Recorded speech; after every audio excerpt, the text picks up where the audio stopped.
అనుకూలమైన పరిస్థితులు ఇంకా వస్తే ఇంకా పెన్షన్లు కూడా పెంచుతా ఉన్నాడు. అంటే సంక్షేమం అనేది కూడా అవసరమే. ఈ రోజు మనం ఇప్పుడు చెప్పేది కదా, ఎప్పటి నుంచో కూడా సార్ అది రామారావు గారి దగ్గర నుంచి సార్ ఎన్టీఆర్ గారి దగ్గర నుంచి సంక్షేమాన్ని ఈ రాష్ట్ర ప్రజలకి అందించిన వాడు లేదా దాన్ని పెంచినవాడు. ఫస్ట్ సంక్షేమం ఇచ్చింది సంజీవయ్య గారు, దామోదరం సంజీవయ్య గారు. ఇందిరాగాంధీ టైం నుంచి వచ్చింది ఆయన ఫస్ట్ ఆద్యుడు, ఆంధ్రప్రదేశ్లో సంక్షేమ పథకాల ఆద్యుడు ఆయన. ఇవాళ మనం స్మరించుకోవాలి ఆయన ఖచ్చితంగా, దామోదరం సంజీవయ్య గారు. దాని తర్వాత మాత్రం ఆ క్రెడిట్ రామారావు గారిదే. ఆయన దగ్గర నుంచి ఇంకా ఎవరి పేరు చెప్పినా ఒక 100 నెంబర్తో చెప్పాల్సిందే. 1 నుంచి 100 వరకు రామారావు గారి గురించి మాట్లాడుకోవాలి. దాన్ని క్యారీ అవుట్ చేయాలంటే ఈరోజు మనకు స్టేట్ ముందున్న ఫిజికల్ ప్రాబ్లం మనకి చాలా ఫేస్ చేస్తున్నాం. డెర్త్ కనిపిస్తోంది, నిధుల కొరత కనిపిస్తోంది. మీరేమో సంపద సృష్టిస్తామని చెప్పేసి వచ్చారు, అలవికాని హామీలు ఇచ్చేశారు. 143లో కనీసం ఒక 100 అలవికాని హామీలు. జనం అది నమ్మారు. నమ్మిన తర్వాత దాన్ని క్యారీ అవుట్ చేసే క్రమంలో ఏడాది పాటు మీరు చేసింది ఏంటి, పెన్షన్ ఒకటి చేశారు, దాంతో ఎవరికేం డిస్ప్యూట్ లేదు. రేపు మీరు ఇంకా ఇవన్నీ చేస్తాం అంటున్నారు. సిలిండర్లు లాస్ట్ ఇయర్ ఒకటే ఇచ్చారు, దాని మీద మాట్లాడుతున్నారు ప్రజలు. ఒకటి ఏంటంటే అండి, ఇప్పుడు మీకు టెలికాం కంపెనీస్ ముందర ఉచితం అలవాటు చేసిన తర్వాత బాధినట్టు మీరు కూడా అలాగే చేస్తారని ఒక అపోహ ఉంది జనం మీద. జనం అంటే ఎందుకంటే ఒక్కసారి ఇచ్చిన తర్వాత వాళ్ళ మీద బాధ, సంక్షేమ పథకాలు ఏవైతే చెప్పారో దాన్ని తూచ తప్పకుండా అమలు చేసేసిన బాధ్యత మా మీద ఉంది. డెఫినెట్గా కూటమి ప్రభుత్వం ఆ విధంగా చేస్తుంది.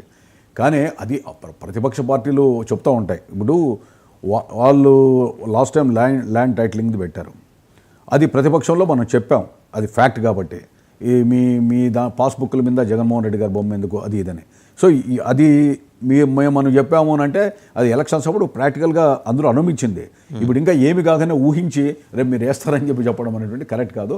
డెఫినెట్గా వెల్ఫేర్ స్కీమ్స్ ఏవైతే ఉన్నాయో అది కేవలం ఒక ఆర్థిక అసమానత తగ్గాలని, తర్వాత దారిద్ర్య రేఖన దిగున ఉన్న వాళ్ళని కూడా పైకి తేవాలని, తర్వాత దాంతోపాటు అభివృద్ధి జరగాల, తర్వాత ఇవన్నీ కూడా ఎట్లా పోవాలనంటే మనం కొంత వెల్త్ క్రియేట్ చేసుకోవాలనేటువంటి దీంతో పోతున్నాడు. చాలా సిస్టమేటిక్గా చంద్రబాబు నాయుడు గారికి ఉన్నటువంటి అనుభవంతో ఈవెన్ అదర్ స్టేట్స్లో కూడా మనం ఫాలో అయ్యే పరిస్థితి వచ్చింది. కాబట్టి దాంట్లో ఇప్పుడు గవర్నమెంట్ ఎంప్లాయీస్ సాలరీస్ కానీ పెన్షన్స్ కానీ ఎన్ని ఇబ్బందులున్నా ఇస్తున్నాం కదా, టైం పడుతున్నాయి కదా. అంటే గతంలో పడేటివే, అది మాత్రం ఫ్యాక్ట్. గతంలో లేదు కదా, లేదు. మరి 4,000 పెంచి ఇస్తూనే మళ్ళీ ఇస్తూనే పెన్షన్స్ తర్వాత శాలరీస్ అవి అయితే టైంకి పడుతుంది. అది అక్రాస్ ద స్టేట్ ఉన్న రిపోర్ట్. ఏమంటే ఏ మాటగా మాట చెప్పాలి, లోటు ఉంటే అదే తేడా ఉంటే తేడా ఉందని చెప్పాలి, మంచి జరిగినప్పుడు మంచి జరిగిందని చెప్పాలి. అవి పడుతున్నాయి, జనం యాక్సెప్ట్ చేస్తున్నారు, అక్నాలెడ్జ్ చేస్తున్నారు. వాళ్ళు అనేది ఏంటంటే రాజధాని ఎంత తొందరగా కడతారు మీరు. ఇప్పుడు రాజధాని మీదనే ఎక్కడికక్కడ టెండర్స్ పిలిచారు, అవన్నీ కూడా వర్క్ స్పీడప్ అవుతుంది.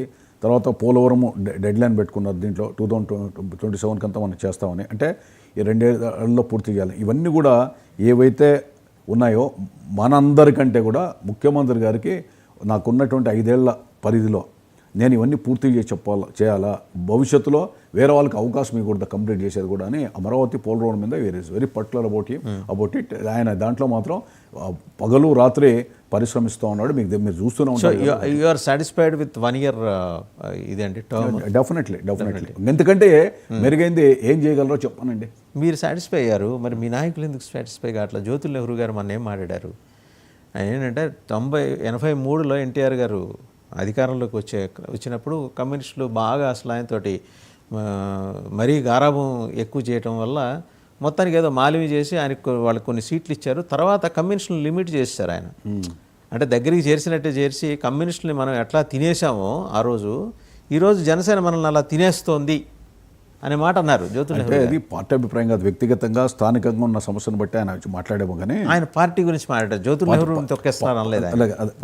పార్టీ గురించే ఆయనకున్నటువంటి వ్యక్తిగత పరిస్థితి ఉందా నాకు ఎక్కడ ఎందుకంటే ఇప్పుడు ఈ కూటమి ప్రభుత్వంలో భారతీయ జనతా పార్టీ రోలు భారతీయ జనతా పార్టీ, సెంట్రల్లో గవర్నమెంట్ ఉంది, తర్వాత మోడీ గారికి ఉన్న ఇమేజ్ మోడీ గారికి ఉంది, చంద్రబాబు నాయుడు గారు కష్టపడతాడు ఈ ప్రభుత్వం రాలని, ఇది జనసేన పవన్ కళ్యాణ్ గారు తనకున్నటువంటి ఫాలోయింగ్ కానీ తన కానీ, అంటే ఈ 3 కలిసి ఎప్పటికప్పుడు ప్రజలకు ఏది అవసరమో నిధులు ఎక్కడ తీసుకురావాలో ఇవన్నీ కూడా ప్రయత్నం చేస్తూ ఉన్నారు. దీంట్లో ఎక్కడ సమస్య లేదు. ఇప్పుడు ఎవరిని మింగాల్సిన అవసరం లేదు, ఎందుకంటే కూటమిలో సమన్వయంతోనే పనిచేస్తూ ఉన్నారు. ముఖ్యమంత్రి గారు చంద్రబాబు నాయుడు గారు చెప్తున్న తెలుగుదేశం పార్టీ అధినేత మోడీ గారు బాగా కోఆపరేట్ చేస్తున్నారు, కేంద్రం నుంచి మనకు సహకారం పూర్తిగా ఉంది, అవసరం కూడా ఉంది, వాళ్ళ సహకారం కూడా ఇస్తున్నారని.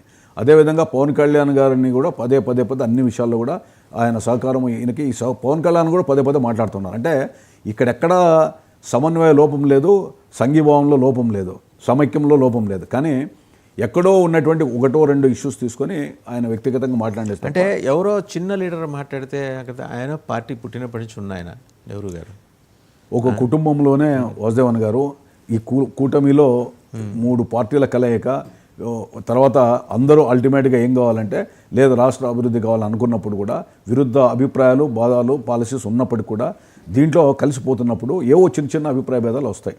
వాటిని మనం ఏదో ప్రామాణికంగా తీసుకోవడం కూడా కరెక్ట్ కాదు. డెఫినెట్గా అన్నిట్లో కూడా సమన్వయంతో పోతూ ఉంది.